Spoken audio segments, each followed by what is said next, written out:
You're still watching Panimbaya sa Kabuntagon, and this time we give you Good Morning Pastor segment. Sa ngalan ni Awing Indino, akong kauban karon si Mrs. Lovely Golfan. Yes, good morning Dar and good morning sa ato ang Bisitang guest pastor. karon And of Kabuntagon. course, atong bisitang pastor this time, Theologian Joven Jimenez, Assistant Pastor sa Central Church Cagayan de Oro City. Thank you for joining us this time. Thank you for Pastor the Joven. privilege. Thank you for the privilege of having me. So I would like also to greet also the viewers. May buntag sa inyo ha mga kapaglaom. O akong gi-greet usab ang tanan nga naa diri karon nga nagatanaw. Of course, they're excited to hear you later sa atong mga discussion. You know what, love? Naanda nato no nga medyo idaran ang atong mga medyo may magkapagkamtong ng atong mga bisitang pastor din sa Good Morning. Makita nito murag experience do naging kaayo. But this time, kita kay nato batanon. Yes, may kaduha ko nimo ana Dar. So busa atong hulmon ang iyang mga kaalam sa pagsaysay nining mga topiko nga may kalambigitan sa kaluwasan ug kalaglagan sa tao. Kaluwasan ug pagkalaglag. Actually bukat kay na siya nga topic lang. And this time naman si Pastor Joven para isaysay ka nato ang mga explanation ngadong naay pagkalaglag ug ngano na po'y kaluwasan. So kung magstorya ta og pagkalaglag, Yes. murag ato na siyang ma-relate sa sala, di ba? So, brother, mangutan ako sa inyo ha, kanus aman makasala ang isa ka tawo. Kanus makasalang sa katao. Okay. Yes. Kung atong tanawon gyud kanus makasala ang usa ka tawo, kung atong tanawon sa Biblia, ato nakita si iba nga nakasala ang usa ka tawo sukad nga magduda siya sa pulong sa Ginoo. Nagduda. Okay. Atong tanawon, atong makita na siya sa Genesis 3, versikulo 4-5, atong makita dito nga si iba diay nagsugod siya og paminaw sa bitin. Unya ang bitin maay man kay ni mamulak-bulak sa mga pulong, muna ang iyang pagsulti si iba dayon naminaw siya. Pagpaminaw ni iba, atong nabalaan nga si iba murag naa siya pagbati, na-convince siya. So in other words, naa siya term nga na infatuated siya. Infatuated siya sa offer sa prutas or sa offer sa yawa nga mo ang Satanas. That's why that is now the reason that she committed sin because of her doubt to the words of God. Does it mean, Brother Joven, nga ang sala nagsugod sa una-una na siya? Dili Yes. na sa mismo kapag hapak na ka lovely, uy, nakasala na ko. Okay, siguro dili lang nga giingon nga Sorry, they love, sorry, ginabuhat nimo, murag ka-imagine pa lang kadaan. Yes. Nagsugod na ang imuhang sala. Okay, sa Old Testament ato nakita nga more on act good ang nasa Old Yes. Testament, but when we go to New Testament, Jesus Christ emphasized gid ni Jesus nga ang sala di ay dili lang dahil sa buhat kundi dili nagsugod usab dahil sa imong una. Brother Joven, unsa may mahimong resulta aning atong pagpakasala? Ko ang resulta sa atong pagpakasala, kung atong tanawon balik ta sa rin sa Eden, ang resulta gid sa pagpakasala sa usa ka tawo, ang nature ni Adan ug ni Eva, instead nga si Adan ug si Eva mahimo silang aduna sila'y gwapo nga interpersonal relationship sa matag usa, nahimong naguba na siya. At the same time, usapon sa resulta ana, mauna pagpahimulag sa Ginoo sa mga katawhan. Pagkabulag So sa tungod Ginoo. aning mga sala, unsa na may nabuhat kaning sala karon sa kalibutan? Okay. Atong tanawon, sumala sa Biblia, sa Genesis gyapon, ang kalibutan nagpadayon sa pagpakasala. Nahimo gyud siyang wicked kung sa term Wicked. Bible, wicked. And we know also that during pagpakasala gyud ni Dan ug iba, we know that the first crime committed by their sons. Yes. By their son, I mean, Cain murdered Abel. So ang pag-murder, ang pag-wickedness mo gini ni padayon or ni lukop sa tibok kalibutan, that is why God also sent flood. Okay.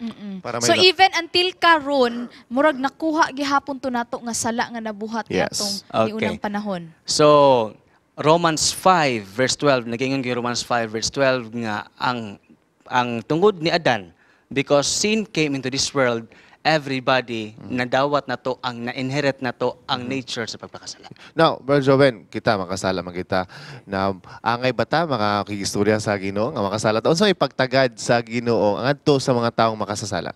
Okay. So, kung mangutan na ta nga angay bata mosulti sa adol sa Ginoo, of course God says, "Come unto me." Mo ginasugo sa Ginoo ang Bisan pag makasasala ang sa katao. Makasasala Kay ka. dagan mo gyud moingon, brother nga. Maulaw ko, "Uy, makasasala kay maul- ko." Dili na ko kay ulahin naman ko sa inyo Yes, ha niya. oo. Makasasala ko dili na ko musturya. Discourage ba? Mangin Oo. ana. So unsa may pagtagad sa Ginoo sa ka tawo nga makasasala? Okay. Ang pagtagad sa Ginoo, ingon gid ang Ginoo sa Biblia nga kadtong nakasala duol kamo kanako ug pangayog ka pasayloan. Kay ako maminaw kanyo mo ginang ingon sa Ginoo dito, paminaw duol ako og pagpasaylo o repent from all your sins and I will surely forgive you. Okay? Last Okay, na kung siya. naa pa sa Bible dar nga mas grabe pa mag-celebrate ang langit kung naay usa ka makasasala nga mubalik Mubalik sa kaniya. tilan sa Ginoo. Praise the Lord. Correct. That is very true. Last, Brother Joven. Unsa may role ni Jesus Christ din sa atong kalibutan? Okay, thank you. That is the last question, and I think this is the most important question. Yes. Not the question, but the most important topic to be discussed. The most important role of Jesus Christ. Remember, God is love. First John 3:16 nag-ingon usab nga si Jesus ang Ginoo ni gugma gyud tibuok kalibutan nga iyang gipadala iyang kagulingong anak. Anak. Now, atong nakita po diri nga tungod di ay sa gugma sa Ginoo, Christ's role became the penalty or the substitute instead nga kita mamatay atong bantayan na siya nga ang sala diha yung sa resulta sa sala gani kamatayon. Romans 6:23. Now, Jesus Christ became human for him to die. Kaya di man siya mamatay ang Ginoo. So nagpakatao siya Para mamatay siya. para mahimo siyang substitute nga kita unta mamatay. Siya ang nahimong substitute. Praise the Lord for that. Pero So, karon pa na ako nadunggan nga ma-substitute siya para sa atong kwan. mga sala. So kay makuha ginato no nga ang gugma sa Ginoo hashtag yung dakua dili lang gyud pang February 14. So pang everyday ato gyud Yes, from nagka-experience January sa 1 to all of our December lives. 31 na siya. Pastor, salamat kayo sa iyong pagbisita. But Salamat before kayo. that, mag-Bible trivia sa ta No, kauban ni ato sa siya Pastor. ipag-greet first of all. Oh, okay. Sige, greet sa. Kulang pa Okay. tayong greetings Ano, kanina. Bible trivia sa ta then. Okay, While go. mag-greet ba si nanay magtawag. Okay, ba? Nana ba atong question? Ready na ba? Oh, yes. So, ready na po na atong mga colors. The second Bible trivia question. Lihok kayo ni Osa. Question. Murag ka, dili kayo Here's the hindi question. kabasa.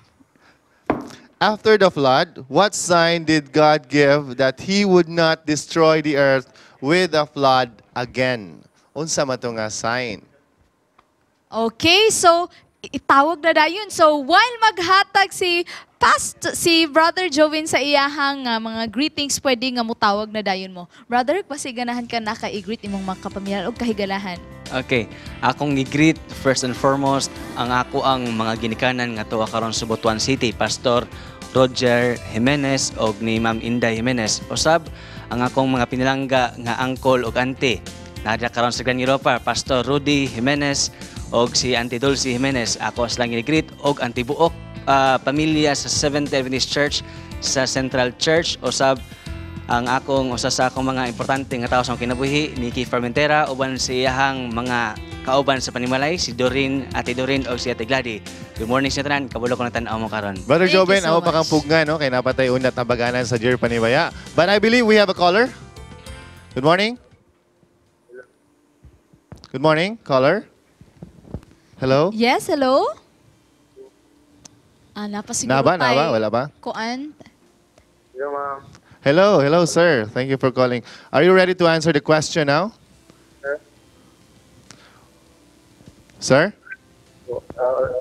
Okay, what was the sign God gave? Nga dili na mausab tong lunop. Rainbow, sir. Rainbow. Na si Pastor Joey para makonfirm na. Sakto ba ito, Pastor? Okay, that was the right answer. Alright, let's Okay, find out. ato daw i-show. Ato i-show. Yes. Thank you. Wow, praise God. So, Nag-celebrate na siya dito. so ani lang dayon diri para mag-claim sa imuhang Panibaya shirt. Salamat kaayo, Brother Jovin Jimenez. O, Thank you. pagkaubanon pagkanamo karon, sa sunod nato ang ato ang 777 prayer.